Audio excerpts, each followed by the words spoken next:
Let's talk about what's been happening in Kazakhstan.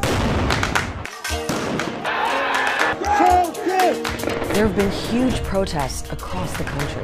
It was shocking how fast it went across the entire country. We're talking about a country the size of Western Europe. The larger message they were sending to the government is enough. The president said it was an attempted coup and ordered his security forces to shoot to kill.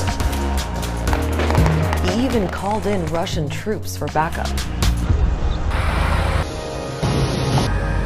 On the streets, things have now calmed down. But what's behind all this? Is there a power struggle going on at the top? And why are so many people in Kazakhstan unhappy with their government?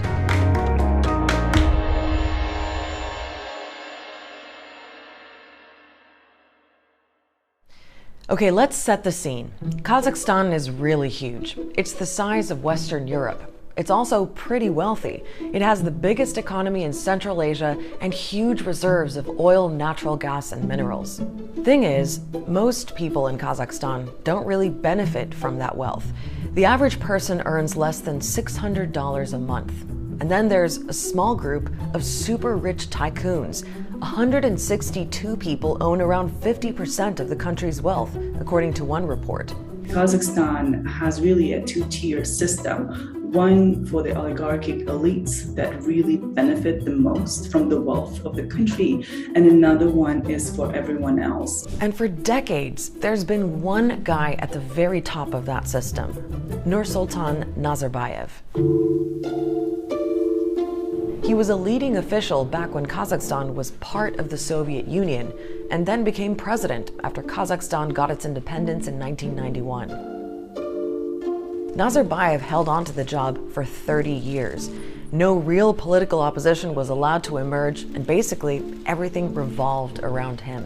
He built a personalized regime where majority of political decision-making was connected largely to him. For a long time, he was genuinely popular. Even though he was an autocrat, he was popular for how he was able to bring extraordinary economic growth to the country and also maintain political stability. But in 2019, Nazarbayev finally stepped down as president, and his hand-picked successor, Kassym-Jomart Tokayev, became president, in name anyway, because Nazarbayev stuck around.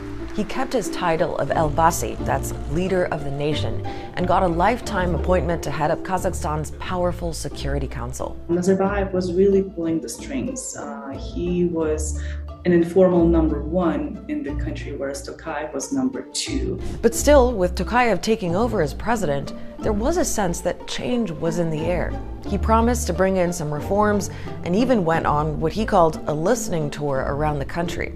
Trouble is, things didn't really change. You have a mass-scale corruption, and you have this growing inequalities across different social classes in the country. That people are becoming poor, they cannot afford many things, and then pandemic obviously exacerbated it even further. So when people woke up on the first day of 2022 and saw that fuel prices had doubled, well, that got people going. The protests started off peacefully in a town in the west. But within days, they'd spread across the country. And even though the government quickly reversed the fuel price hike, by this point, the anger had become about so much more. Пускай вот это всему миру распространите, что в нашем Казахстане процветает коррупция. У нас Казахстан превратился в частное предприятие Назарбаевых.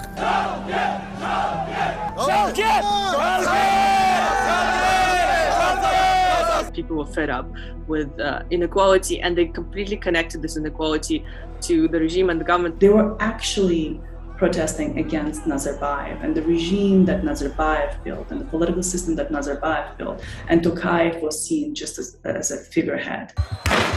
Things soon got violent, especially in Kazakhstan's biggest city, Almaty.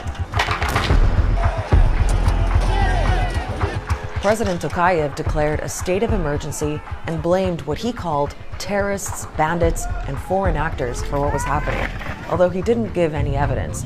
And he said this. Правоохранительным органам и армии мною дан приказ открывать огонь на поражение без предупреждения. Maybe there were some organized criminal groups participating there. There was lots of various theories and interpretations flying around. It was important to note it was mostly a bottom-up collective action by Kazakhstan citizens who Tokayev now calls terrorists. Here's something else Tokayev did. He called for outside help from a regional military alliance led by Russia. It's called the Collective Security Treaty Organization, the CSTO. And it responded with around 2,500 soldiers, mostly Russians. Nothing quite like this has happened before. It is really an unprecedented development on the former Soviet space in Kazakhstan. And I think in general, just internationally, that a military organization is deployed against domestic political protest. In any case, the crackdown seemed to work. Within about a week, things had calmed down, and those foreign troops were on their way home. The government said 225 people had been killed, including 19 members of the security forces.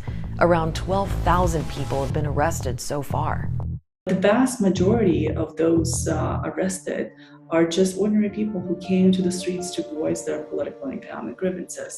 So that in itself shows that the government will not shy away from repression. Now there's something else going on here, and that's all the political intrigue and what looks like a power struggle at the top. Remember how we said that when Tokayev became president, Nazarbayev was still pulling the strings? Well, it looks like things have shifted. During this whole time, Nazarbayev was nowhere to be seen. There were even rumors he'd fled the country, rumors he eventually denied in a video statement on his website. Сообщаю, что я в 2019 году передал полномочия президента Касым-Жомарту Токаеву. И с тех пор являюсь пенсионером. И в настоящее время нахожусь на заслуженном отдыхе в столице Казахстана и никуда не уезжал. Now in that statement, Nazarbayev also denied there were any divisions at the top. But one thing looks pretty clear. Tokayev seems to have strengthened his position.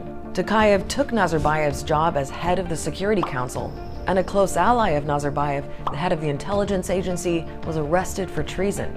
Tokayev also appointed a new prime minister and a new cabinet. But the big question is what this actually means for people in Kazakhstan. Are they going to see things change?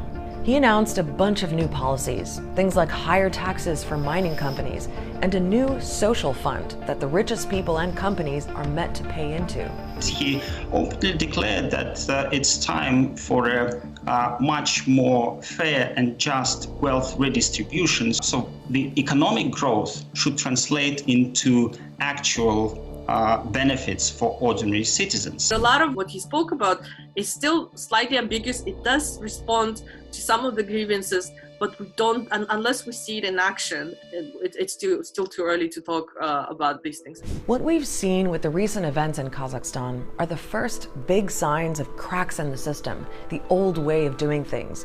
Tokayev seems to be trying to paper over those cracks, but will it work? And for how long? We saw similar popular uprising in Georgia, in Ukraine, and Kyrgyzstan. Now we see this in Kazakhstan. It is a sign of a more mature citizenry, politically mature citizenry that is ready to ask for the right for representation and their voices to be heard. In case you missed it or haven't yet seen our most recent explainer on what's happening in Ukraine, we've linked it here for you. Also, make sure to subscribe to this YouTube channel so you don't miss our upcoming episodes. And I'll see you next week.